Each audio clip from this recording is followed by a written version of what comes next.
Hi everyone, welcome back to my channel. It's another Sunday, so you know I'm heading to Unfit to Fit. And I am featuring this event that my church is having just so you guys can, get a taste of what it's like and, change your lifestyle to a more healthier one. And I love to show you the fall colors. Yeah, they're so pretty. And today I'm not driving, but my friend is bringing me to this event. So I hope you guys do enjoy. Don't forget to like, share, and subscribe to my channel. About improving the quality of your life, and that's what this whole program is all about. Maintain the vitality of your age and help you survive or fight off life-threatening, shortening diseases, cancer, and high blood pressure. But the whole thing is here, the added bonus you get in here is weight loss. Weight loss will come. I'm living proof of that there, but it's to improve the quality of your life, the quality, not the longevity of one's life is what is important. Martin Luther King Jr. And I can tell you from last week to this week, if I had to do this forever, it would, your body, you can adjust to it, but I just wanted to show you that you don't know what's ahead, but what you plan right now and doing your future is what, for the long term, is what's going to be good here. So we're back here to start new, and we're on water today. Today is important about drinking water daily, getting the right of what your body needs. That's the blood in your lungs is important. It can also add to growth of bacteria. The mucus your lungs produce are able to combat this while also preventing your lungs from drying up. Okay. Okay, breathe out. Ready? Yeah, suck it in. It can be confusing when people talk about smoke or other vaporized substances going to your brain. This happens as a result of the close connection between your lungs, blood vessels, and brain. All right. Okay, breathe in. Don't always assume coughing means you have a problem with your lungs. As well as other issues, it could be caused by coughing around 10 times a day. It's very normal for the average person. Okay.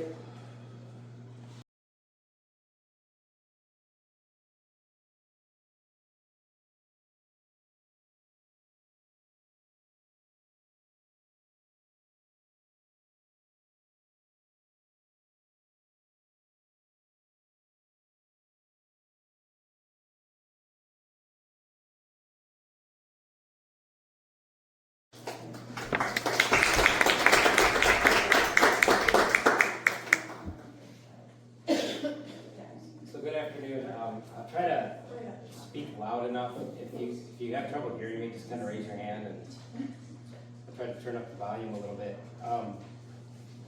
So last year I talked a little bit about walking from an exercise standpoint. And then I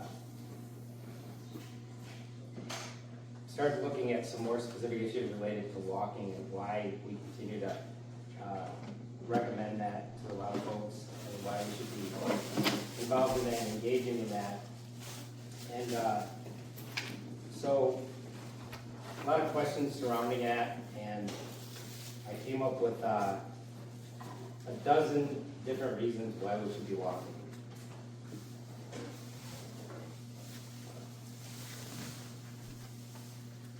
So reason number one is when we walk, after about 20 minutes of sustained walking, we actually get a reduction in the amount of stress that we're experiencing. And there's actually some reasons behind that, because after about 20 minutes of walking, you actually get a measurable reduction in adrenaline, and you get a measurable reduction in cortisol. And cortisol simply, for a lot of folks, think of it as a stress-inducing hormone. And when we walk, we actually kind of go through a process of modulating that. Mental health issues that we can improve when we walk.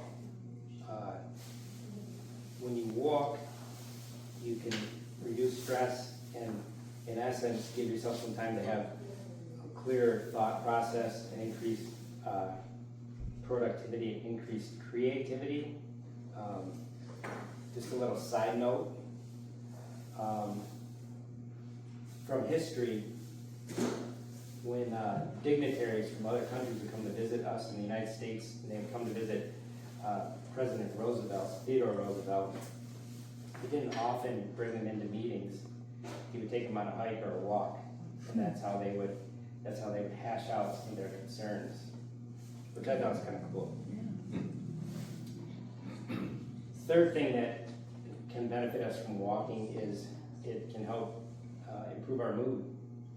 Again, I think this is tied back in with some of those related to endocrine function, but it can actually help to diminish episodes of depression and anxiety.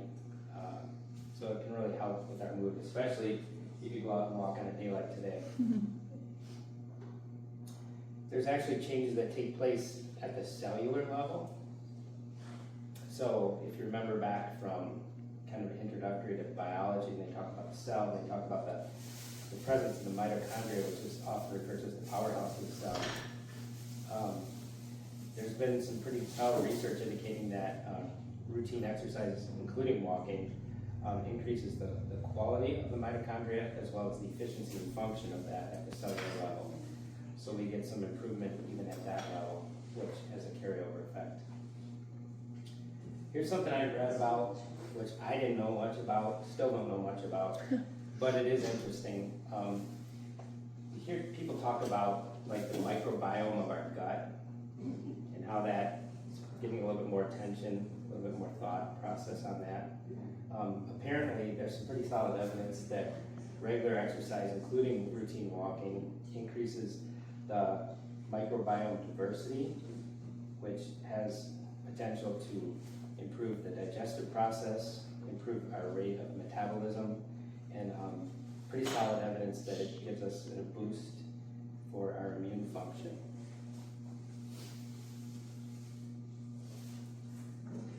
The sixth benefit that we're going to gain from walking is that we get increase in endogenous antioxidants. So a lot of the things that people blame the aging process or the diminished health that we experience later in life is the process of oxidation. And walking and regular exercise can be helpful in the production of endogenous, meaning those that are created within us, antioxidants to kind of mitigate the effects of that. The seventh benefit is you get a boost in your immune function specifically tied to the increased production of what's considered the natural killer cells that can be effective, especially to combat various types of biological, meaning whether they be viral, and there's even some pretty solid evidence that has some anti-cancer characteristics as well. The eighth benefit is you get better insulin sensitivity, which helps to, in essence, have a better ability to process the glucose that's present in their system. So one of the things that people are talking about quite a bit is you see a lot of folks with metabolic conditions where they're dealing with issues related to insulin resistance. You hear a lot of talk about that. And one of the things that's part of addressing that is encouraging people to be more involved in regular exercise, walking being part of that, which is kind of an interesting approach as well.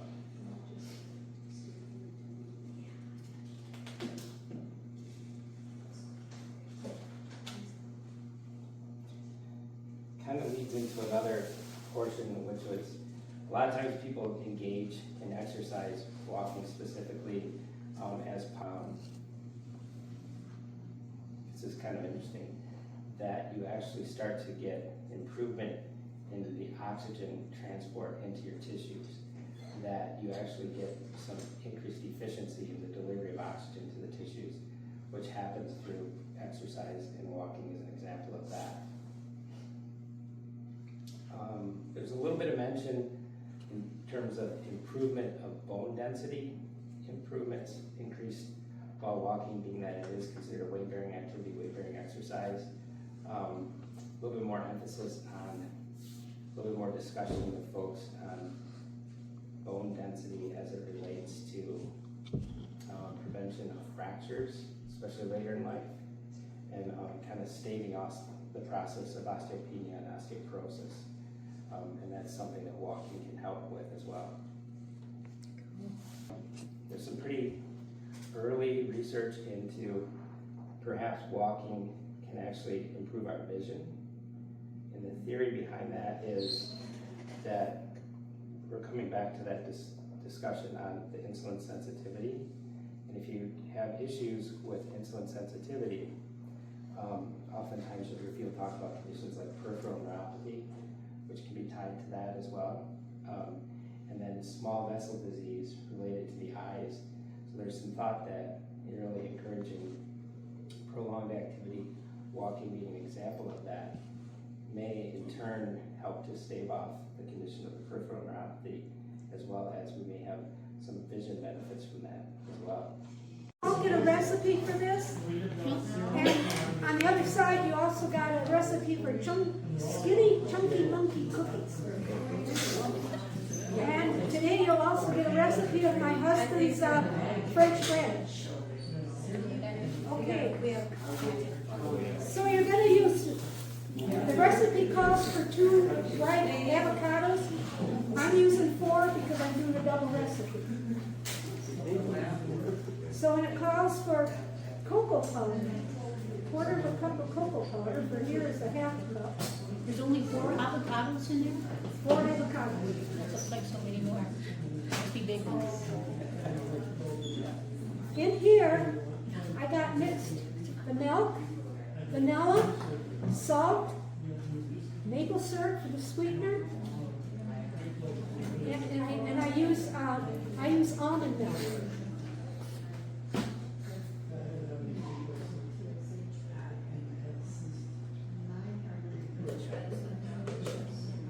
Then we also use, you can either use Dutch cocoa, I chose to do chocolate chips, or you could even use carrot chips. You want to melt them first. Mix this all up in this.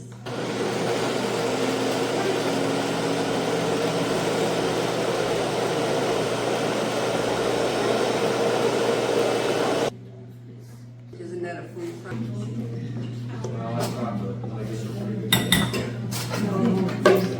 When it's just because we're thirsty because of a certain event or what. My question or our question today is, why don't we drink water more often? Obviously, we heard about how good water is. We need to drink it more often. Why don't we drink it more often? But here it is. It's noon. By the time for water, so a woman comes out, gets some water. Jesus says to her, "Give me something to drink there," because the disciples are going to go get some food. And so then the woman, she says, "Why, you're a Jew and you're asking me for water? This is kind of different." Jesus responds here in verse 10. Jesus answered and said to her, "If you knew the gift of God and who it is has said to you, 'Give me to drink,' you would have asked of him and he would have given you living water." A couple of words in there I want to look at there. Gift of God.